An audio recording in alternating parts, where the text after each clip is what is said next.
Controversy sells. Most filmmakers don't go into a project with the intention of kicking the proverbial hornet's nest, but sometimes that ends up being the result. The Passion of the Christ pissed off both religious and anti-religious folks, as well as the critics, one of which dubbed the movie the Jesus Chainsaw Massacre. After hearing how brutal it was, legions of people flocked to the theater to see the movie they were told not to see. Because of the outrage, it spent 4 weeks at the #1 spot, and went on to gross over $611 million worldwide. Controversy can backfire, too. Take one Super Bowl halftime show, add Janet Jackson's nipple in a slow news day, and you get Nipplegate. Sometimes controversy can make a film infamous, which is what happened to the 1984 horror slasher, Silent Night, Deadly Night. In the early 80s, producer Scott Schneed received a screenplay from a college student named Paul Kamey. It was called He Sees You When You're Sleeping and was about a killer Santa. Schneed thought the screenplay was awful, but he liked the idea of a killer Santa. He optioned the idea and hired writer Michael Hickey to take the Killer Santa idea and write something completely different from what they were given. Slasher movies were huge in the 80s, so they had no problem getting the $1 million they had budgeted for the film. The original title they went with was Sleigh Ride, and it was to be produced and distributed by TRISTAR. Michael Hickey wasn't a fan of slasher movies, which actually ended up helping the writing of the film a great deal. Instead of falling into the usual horror movie cliches, he had the script play out quite differently. Most slashers would go through a fairly large body count, and then towards the end they'd briefly explain the killer and his or her motivations. They spend more time getting to know the victims than the killer. With Sleigh Ride, they spent the first half hour of the movie showing what Billy went through, and what would eventually drive him over the edge. There was more character development of the killer than the vast majority of slashers. While many slashers concentrated on the victims, Sleigh Ride would focus on the killer. The victims were almost inconsequential. In 1972, there was a segment in the horror anthology, Tales from the Crypt, that had a killer Santa. Then again in 1980, there was Christmas Evil, another killer Santa movie. There was no uproar about either of those, so the producers weren't even considering it an issue. They were more concerned that people would be offended by the portrayal of the Catholic Church and the evil Mother Superior. Halloween had come out years earlier, and Schneed was looking for a young up-and-coming director, potentially the next John Carpenter. They interviewed many young directors, one of which was a then 25-year-old Sam Raimi, but the studio didn't like any of them. For some odd reason, they went with Charles Sellier. He was a producer-director who was the creator of the long-running Grizzly Adams series, as well as various religious films, like In Search of Noah's Ark and In Search of Historic Jesus. Not exactly someone you would think would be interested in shooting a film about a killer Santa Claus. Schneed protested because he was looking for some new blood with new ideas, and Sellier was in his 40s and had already been in the industry for a long time. The studio insisted and hired Sellier for the job. They shot the film in March in Utah over the course of 30 days. They tried to do as many exterior shots as they could first, before all the snow had melted. For the toy store, they made Ira's Toys, named after Ira Barmak, one of the producers. While composer Perry Botkin did the score, they had Morgan Ames create 10 Christmas-themed songs for the movie. They intended on releasing the soundtrack to go along with the wide release of the film. The film's editor, Michael Spence, was also the second unit director. While working on the film, they ran into a problem. Sellier was uncomfortable shooting the death scenes, so Spence stepped in to do them properly.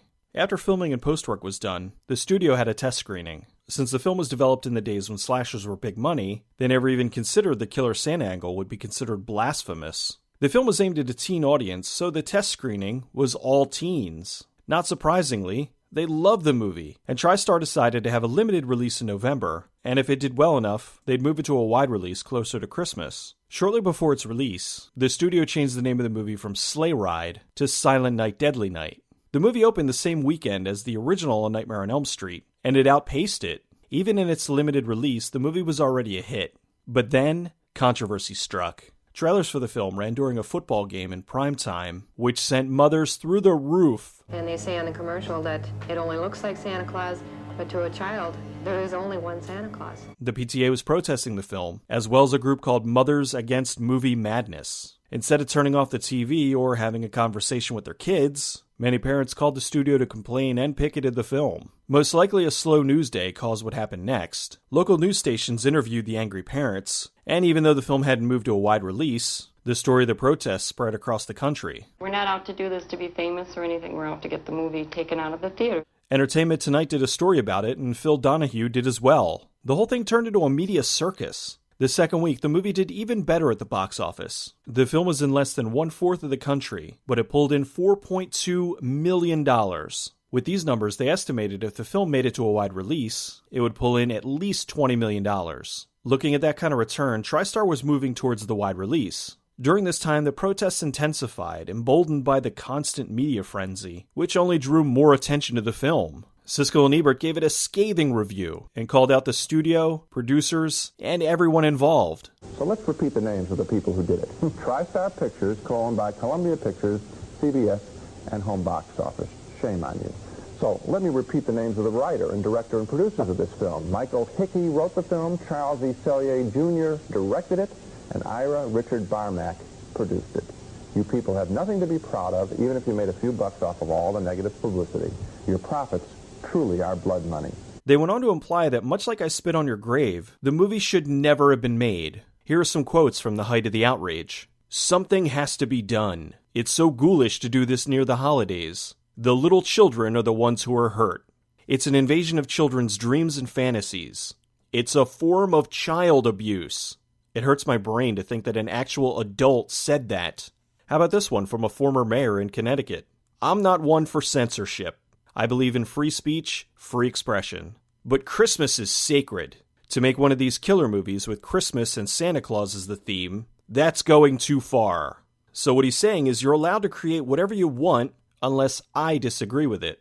If you don't like something, no one's forcing you to watch it, play it, whatever. What then gives you the right to tell other adults what they're allowed to do? We're out to get the movie taken out of the theater. Keeping R-rated movies out of the hands of children? I absolutely agree. But that's the job of the rating system and parents. TriStar was owned by CBS, HBO, and Coke. When Coke got wind of the controversy, they went into full damage control. Coke was largely responsible for the reintroduction of Santa Claus that started with their very popular 1930s Christmas ads. They had Santa billboards all over, and now they were next to ads with Santa with an X. Fearing the backlash and how this movie might hurt their brand, they demanded that TriStar pull the movie from theaters. TriStar announced the reason they pulled the movie was because it wasn't commercially viable to give it a wide release. Bullshit!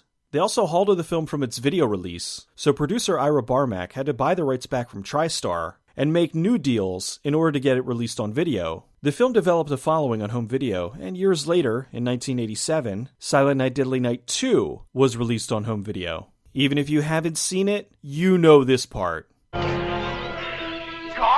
day! Huh? No!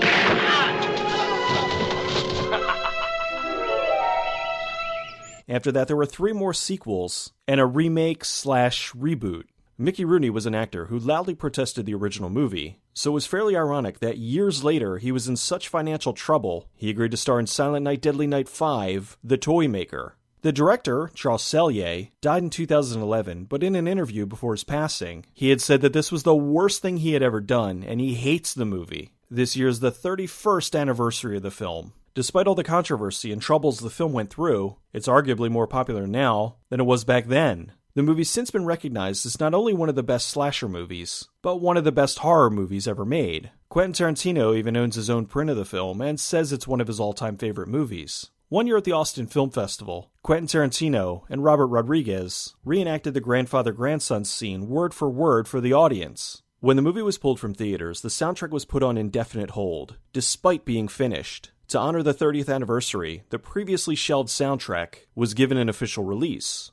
It's hard to say if a movie with a killer Santa would get as much flack now as it did back in 1984. There still are people out there that attack artists for their creations. There's a new generation out there that are offended by everything. They do nothing but bully and shame anyone who disagrees with them. Never give in to those who want to make art safe. Movies, TV, video games, whatever it may be. You might not be interested in a movie about a killer Santa, or something like an M-rated Bikini Girls volleyball game. But the problem is, if you let enough of those things go, sooner or later they'll come for something that you are interested in, and you won't have a leg to stand on.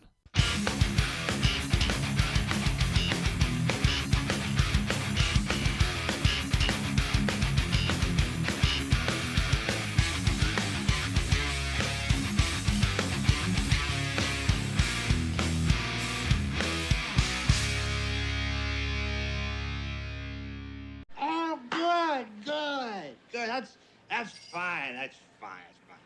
A boy should think about his parents at Christmas. Good boy. They're dead.